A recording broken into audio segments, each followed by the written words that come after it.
नमस्कार, मैं हूँ गजानंद वर्मा। कक्षा 11 के लिए विषय अनिवार्य हिंदी पुस्तक आरो है। पुस्तक आरो और पाठ संख्या 10। पाठ का नाम आत्मा का ताप। लेखकार सैयद हैदर रजा। आज इस पाठ का दूसरा पार्ट हम पढ़ेंगे कि किस प्रकार से रजा साहब को कितनी समस्याओं का सामना करना पड़ा और इतनी समस्याओं को झेलते हुए इन्होंने अपना कीमती जो समय है बर्बाद नहीं किया, बल्कि अपने काम को इन्होंने जारी रखा। तो देखिएगा, अब हम इसमें आगे पढ़ेंगे कि एक पुलिस वाला उनके दरवाजे पर आता है और क्या पूछताछ करता है, इसमें हम पढ़ेंगे। देखिएगा, इससे पूर्व हम पढ़ रहे थे कि रजा साहब को अन्य जगह जाना पड़ता, किंतु वो बम्बई को छोड़ करके नहीं गए और बम्बई में रहते हुए ही उन्होंने अपना मुकाम बनाया, आगे बढ़े। जिस नौकरी में लगे थे उनको फैशन डिज़ाइनर का काम सौंप दिया गया। मेन हेड थे, उस काम को स्वयं संभालते। जैसे उनको वक्त मिलता, समय मिलता, समय को देखते हुए वे समय के साथ साथ और अपनी नौकरी के साथ साथ अध्ययन भी जारी रखते। समय मिलता उसमें आगे की पढ़ाई वो जारी रखते थे, जिसके कारण उनको और आगे जाना था और ज़्यादा कुछ करके दिखाना था। तो देखिएगा, अब इसके आगे हम पढ़ रहे हैं। उसने कहा कि तुम अंदर नहीं जा सकते, क्योंकि पुलिस वाला खड़ा था। तुम अंदर नहीं जा सकते, यहाँ हत्या की वारदात हुई है। हम लोग कभी भी राजनीति या किसी भी तरह की संदिग्ध गतिविधियों में शामिल नहीं थे। मेरी तो अक्ल गुम हो गई। मैं तुरंत पुलिस स्टेशन जाकर कमिश्नर से मिला, उन्हें बताया कि मैं एक विद्यार्थी हूँ, जैकब सर्किल में रहता हूँ। मेरे कमरे के बाहर पुलिस वाला खड़ा है और मुझे अंदर नहीं जाने दे रहा है। जब कहा कि यहाँ किसी की हत्या हुई है, आपको अंदर जाने की अनुमति नहीं है, तो तुरंत गति से हैदर साहब पुलिस कमिश्नर के पास पहुँचे और उन्होंने जाकर कहा कि मैं एक विद्यार्थी हूँ और यहाँ अध्ययन करने के मकसद से आया हूँ और पुलिस वाला मुझे अंदर नहीं जाने दे रहा है। उन्हें बताया कि मेरी टैक्सी ड्राइवर मित्र राल्फ पर या मुझ पर शक नहीं है। राल्फ की टैक्सी में किसी ने एक सवारी की छुरा मारकर हत्या कर दी थी। अगले दिन मैंने जलील साहब को राम कहानी सुनाई तो उन्होंने मुझे आर्ट डिपार्टमेंट में कमरा दे दिया। जब मैंने जलील साहब को बताया कि इस तरह से व्यवस्था बिगड़ी हुई है, तो जलील साहब ने अपने स्थान पर एक आर्ट गैलरी के अंदर को कमरा दे दिया कि आपको वहाँ जाने की आवश्यकता नहीं है। मैं फर्श पर सोता, वे मुझे रात 11 बजे तक गलियों के चित्र या और तरह तरह के स्केच बनाते देखते। कभी कभी वे कहते कि तुम बहुत देर तक काम करते रह गए, अब सो जाओ। कुछ महीने बाद उन्होंने मुझे एक बहुत शानदार ठिकाना देने की पेशकश की। उनके चचेरे भाई के 6ठी मंजिल के फ्लैट का एक कमरा। अर्थात मेरे काम, मेरे हुनर, मेरी मेहनत को देख करके मैं रात भर स्केच बनाता और उसके बाद में उसमें चित्रकारी करता। मेरे इस काम से बहुत ही खुश हुए और उन्होंने मुझे और ज़्यादा अच्छी जगह देने की पेशकश की। विचार किया कि आपको और अच्छी जगह दे देंगे, जिसके कारण आपका जो काम, आपका व्यवधान वो बाधित नहीं हो। अब देखिए, उसमें 2 पलंग क्या दे रखा इसमें। कुछ महीने बाद उन्हें मुझे एक बहुत शानदार ठिकाने देने की पेशकश की। उनके चचेरे भाई के 6ठी मंजिल के फ्लैट का एक कमरा, उसमें 2 पलंग पड़े थे। उनकी योजना ये थी कि अगर मैं उनके यहाँ काम करता रहा तो मुझे कला विभाग का प्रमुख बना दिया जाएगा। उनका मानना ये था, अगर लगातार मैं यहाँ काम करता रहा तो मुझे कला विभाग का क्या बना दिया जाएगा, तो मुझे उन्होंने पेशकश की कला विभाग का मुझे प्रमुख बना दिया जाएगा कि आप लगातार यहाँ काम करते रहे तो आपको कला विभाग का प्रमुख बना दिया जाएगा।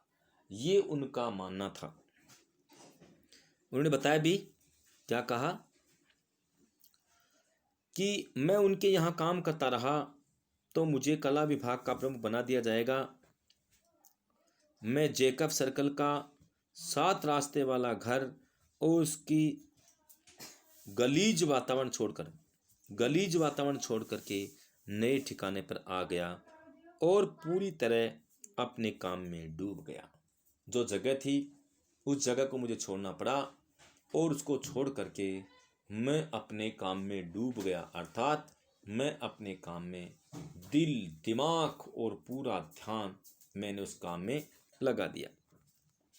इसका परिणाम यह हुआ कि 4 बरस में 1948 में बॉम्बे आर्ट सोसाइटी का स्वर्ण पदक मुझे मिला।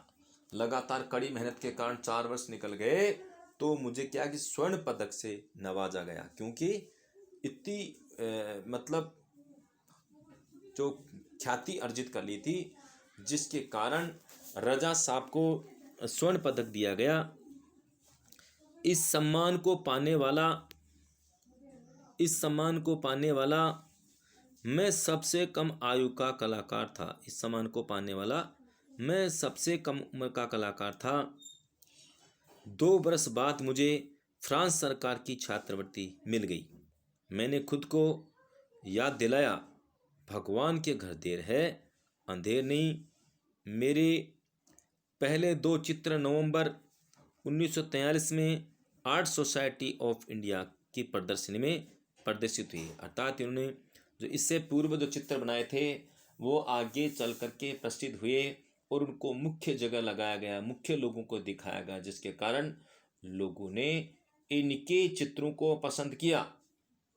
क्योंकि रजा साहब के चित्र एक ऐसे चित्र थे जिसमें जीवट था, ऐसा लगता था कि चित्र खुद बोल रहे हैं, ऐसा नहीं लगता चित्र है, अर्थात उनमें जीवट था, उसमें आकर्षण था। ऐसी स्थिति के अंदर इनके चित्रों को ज़्यादा पसंद किया जाता था। और देखिएगा 1943 में आर्ट सोसाइटी ऑफ इंडिया की प्रदर्शनी प्रदर्शित हुई। उद्घाटन में मुझे आमंत्रित नहीं किया गया। जो उद्घाटन हुआ, गैलरी जो बनी थी, उसमें मुझे आमंत्रित नहीं किया गया क्योंकि मैं जाना माना नाम नहीं था, मेरा जाना माना नाम नहीं था। अगले दिन मैंने द टाइम्स ऑफ इंडिया में प्रदर्शनी की समीक्षा पढ़ी। कला समीक्षक, अगले दिन क्या है कि अखबार के अंदर जो सूचना आई उसमें मैंने वो कहानी पढ़ी, कला समीक्षक पढ़ा और पता चला कि किस तरह से द टाइम्स ऑफ इंडिया प्रदर्शनी समीक्षा पढ़ा कि कला समीक्षक रुडॉल्फ मान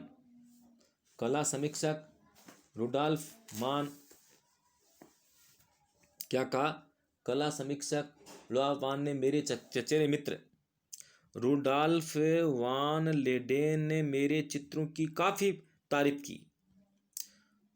उसका पहला वाक्य मुझे आज भी याद है। इनमें से कई चित्र पहले भी प्रदर्शित हो चुके हैं और नयों में कोई नई प्रतिभा नहीं दिखी। हाँ, S.H. रजा के नाम के छात्र के 1-2 जलरंग लुभावने हैं। उनमें संयोजन और रंगों के दक्ष प्रयोग की जबरदस्त समझदारी दिखती है। दोनों चित्र 40-40 रुपए में बिक गए। एक्सप्रेस ब्लॉक स्टूडियोज में 8-10 घंटा रोज काम करने के बाद भी महीने भर में मुझे इतने रुपए नहीं मिल पाते थे।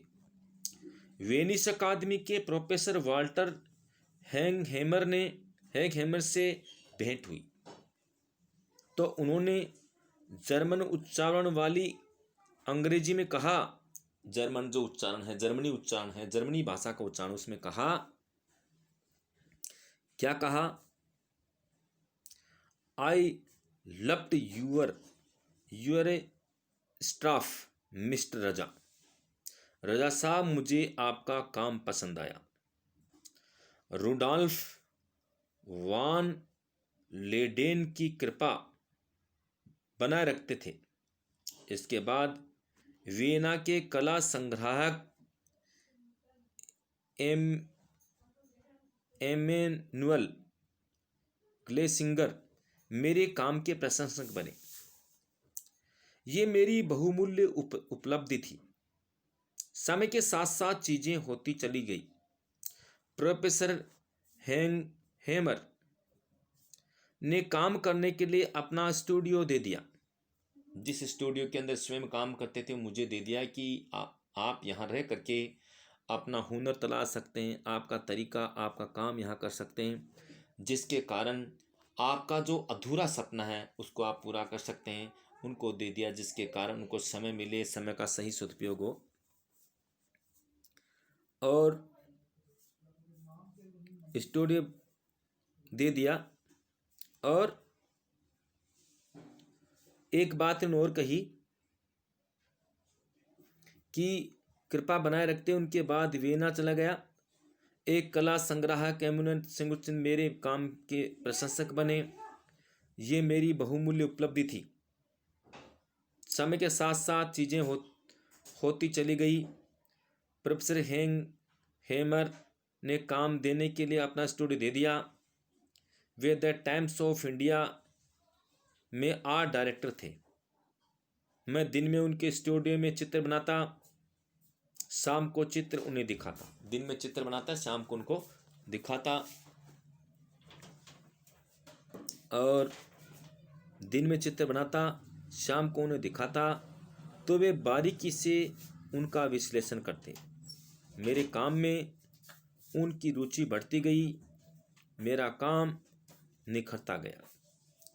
वे मेरे चित्र खरीदने लगे और आखिर मेरे लिए नौकरी छोड़कर कला के अध्ययन में जुट पाना संभव हो सका। अर्थात नौकरी करता था, नौकरी छोड़ करके मैंने काम को पूरा सहयोग दिया, पूरे काम में पूरा समय दिया और उसके बाद मेरा काम धीरे धीरे बढ़ने लग गया।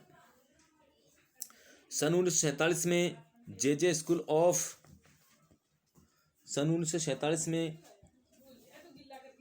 स्कूल ऑफ याद भी रखा है। सन 1947 में जे स्कूल ऑफ आर्ट का नियमित छात्र बन गया, क्योंकि अब मैं नौकरी किए बिना भी अपनी फीस और रहने का खर्चा उठा सकता था। मुझे जब काम मिला, काम के अंदर मुझे बल मिला और अब मुझे पता चल गया कि नौकरी छोड़ने के बाद भी मैं यहाँ स्वयं का खर्चा उठाकर स्वयं के तरीके से मैं अपने जीवन को जी सकता हूँ। इस तरह के विचार उनके मन में। भले 1947-48 में महत्वपूर्ण घटनाएं हुई। 1947-48 महत्वपूर्ण घटना हुई। मेरे लिए वे कठिन बरस थे। पहले तो कल्याण वाले घर में मेरे पास रहते मेरी माँ और देहांत हो गया। कहना चाहते हैं कि इनकी माँ भी इनके साथ रहती थी, किंतु क्या उसी समय इनकी माता का देहांत हो गया। पिताजी मेरे पास ही थे, वे मंडला लौट गए। सन 1948 में वे भी नहीं रहे। विभाजन की त्रासदी के बावजूद भारत स्वतंत्र था। अब विचारणीय बिंदु है कि इनकी माता की मृत्यु हो गई, कुछ दिन बाद इनके पिता की मृत्यु हो गई, साथ में क्या है कि देश का बंटवारा हो गया। विभाजन की त्रासदी इनको बहुत बुरी लगी। सन 1947-48 की चर्चा करें विभाजन, क्योंकि उस समय 15 अगस्त 1947 को भारत का विभाजन हो गया। भारत हमारे देश के टुकड़े हो गए, जिसमें पूरी पाकिस्तान और पश्चिमी पाकिस्तान के नाम से जाना गया। आगे चल करके पश्चिमी पाकिस्तान तो यूं का यूं रह गया। 1971 में श्रीमती इंदिरा गांधी ने उसका नाम बदल करके, पूरी पाकिस्तान का नाम बदल करके उसका नाम बांग्लादेश कर दिया। तो देखिएगा कि रजा साहब भी नहीं चाहते थे, यहाँ की जनता नहीं चाहती थी, यहाँ के लोग नहीं चाहते थे कि अंग्रेज जब भारत को छोड़ करके जाएंगे तो हमारे देश का बंटवारा हो, हमारा देश अनेक अनेक अनेक टुकड़ों में बट जाए, ऐसा भारतीय लोग नहीं चाहते थे। किंतु मोहम्मद जिन्ना की हठधर्मिता, मोहम्मद इकबाल की कविता, सरफिरोशी की तमन्ना अब हमारे दिल में है। ये कविता उन्होंने लिखी तो बहुत सही थी मोहम्मद इकबाल ने, किंतु लोगों ने इनकी भावनाओं का कदर नहीं किया, बाहर की बोलों को देख करके गलत उपयोग किया, गलत समझे। गलत समझने के कारण उन्होंने क्या कि भारत में रहते हुए ही अपने आप को स्वतंत्र होने की पेशकश की। अंग्रेजों ने 1905 में बंगाल का विभाजन किया और 1906 के अंदर मुस्लिम लीग की स्थापना करके सबसे बड़ा गुनाह किया। साथ में मोहम्मद जिन्ना ने जब चुनाव में हार गए तो मन में विचार किया कि मैं यहां रहते हुए कभी प्रधानमंत्री नहीं बन सकता, जबकि मोहम्मद जिन्ना पंडित नेहरू के मुकाबले का नेता था। यहां अगर देश का बंटवारा नहीं होता था, आगे चल करके जनता और अगर उनको पसंद करती तो आगे चल करके वो भी यहाँ के प्रधानमंत्री वगैरह बन जाते। चुनाव में तो वोट कमाए तो मन में विचार किया कि ये कभी मुझे जिताएंगे नहीं, इसलिए मुझे इसका हथकंडा बदलना चाहिए। और उन्होंने बंटवारे की मांग की कि मैं अपना देश अलग बनाना चाहते हैं। और उस समय क्या है कि गांधी जी, नेहरू सब थे, इनको पूरा पता नहीं था कि एक बार जो जगह फिक्स हो जाएगी वो कभी बदली नहीं जाएगी। उन्हें कहा चलो, बहुत समझाया, बहुत कोशिश की, किंतु फिर भी वो नहीं माना। तो उन्हें कहा था चलो बंटवारे के तौर पर हम अलग अलग कर देते हैं, किंतु अपनी मन मर्जी से यहाँ वाले इंसान वहाँ जा सकते हैं, वहाँ वाले इंसान यहाँ आ सकते हैं, हम उन पे ज़्यादा प्रतिबंध नहीं लगा सकते। किंतु मोहम्मद जिन्ना को जो जगह मिली थी उनमें उन्होंने प्रतिबंध लगा दिया। वो नहीं चाहते थे कि भारत उनके साथ मिले, वो अपने देश को अलग ही रखना चाहते थे। भारत का जो विभाजन हुआ इसमें मोहम्मद जिन्ना की जिद थी और जिद के कारण भारत अलग हुआ, भारत का विभाजन हुआ। आज भी ये विभाजन नासूर बन करके चुभ रहा है, अन्यथा यहाँ जितने सारे लोग रह रहे हैं उनको तो कभी इस तरह की तकलीफ नहीं हुई। अब देखिएगा कि पहला पॉइंट है कि भारत का विभाजन हुआ, साथ में इनकी माता की मृत्यु हुई और कुछ दिन बाद में इनके पिता का देहांत भी हो गया। ये भी क्या कि इस तरह की बातों से बहुत ज़्यादा टूट गए थे, किंतु करे तो क्या करे, फिर भी इन्होंने अपना काम जारी रखा या दे भी रखा है। विभाजन की त्रासदी के बावजूद भारत स्वतंत्र था, उत्साह था, उदासी भी थी। जीवन पर अचानक जिम्मेदारियों का बोझ आ पड़ा, क्योंकि जिस जीवन को ये जी रहे थे तो भार तो उनके माता पिता पे था, किंतु पहले माता की मृत्यु हुई, उसके पश्चात पिता की मृत्यु हो गई और पिता की मृत्यु के पश्चात घर परिवार का जितना भार था सारा इनके स्वयं के ऊपर आ गया। अब जिम्मेदारी भी इनकी ज़्यादा बढ़ गई। फिर भी देखिए, हम युवा थे, मैं 25 वर्ष का था, लेखकों, कवियों, चित्रकारों की संगत भी थी। हमें लगता था कि हम पहाड़ हिला सकते हैं और सभी अपने अपने क्षेत्रों में अपने माध्यम में सामर्थ्य भर बढ़िया काम करने में जुट गई, बढ़िया काम करने में जुट गई। देश का विभाजन महात्मा गांधी की हत्या क्रूर हत्याएं घटनाएं थी। सबसे पहले देश का विभाजन हुआ और उसके बाद 30 जनवरी 1948 को नाथूराम गोड्से के द्वारा महात्मा गांधी की हत्या कर दी गई। ये भी देश के लिए बहुत ही क्रूर बात थी। व्यक्तिगत स्तर पर मेरे माता पिता की मृत्यु भी ऐसी ही क्रूर घटनाएं थी। हमें इन क्रूर अनुभवों को आत्मसात करना था। हम उससे उबर काम में जुट गए। मैं नहीं चाहता था कि इन कामों में उलझें। मैं इनसे ऊपर काम करना चाहता था, आगे बढ़कर काम करना चाहता था। मेरे जीवन में बहुत सारी समस्याएं, मात्र 25 वर्ष की अल्पायु में इनके माता पिता की मृत्यु हो गई, देश का विभाजन हो गया, महात्मा गांधी की मृत्यु हो गई और देश के अंदर अराजकता की सी स्थिति बन गई। लेकिन फिर भी इनको आगे बढ़ना था, आगे बढ़ कर के काम करना था। ठीक है, आज इतना ही है, बाकी अगली बार। Thank you. ओके।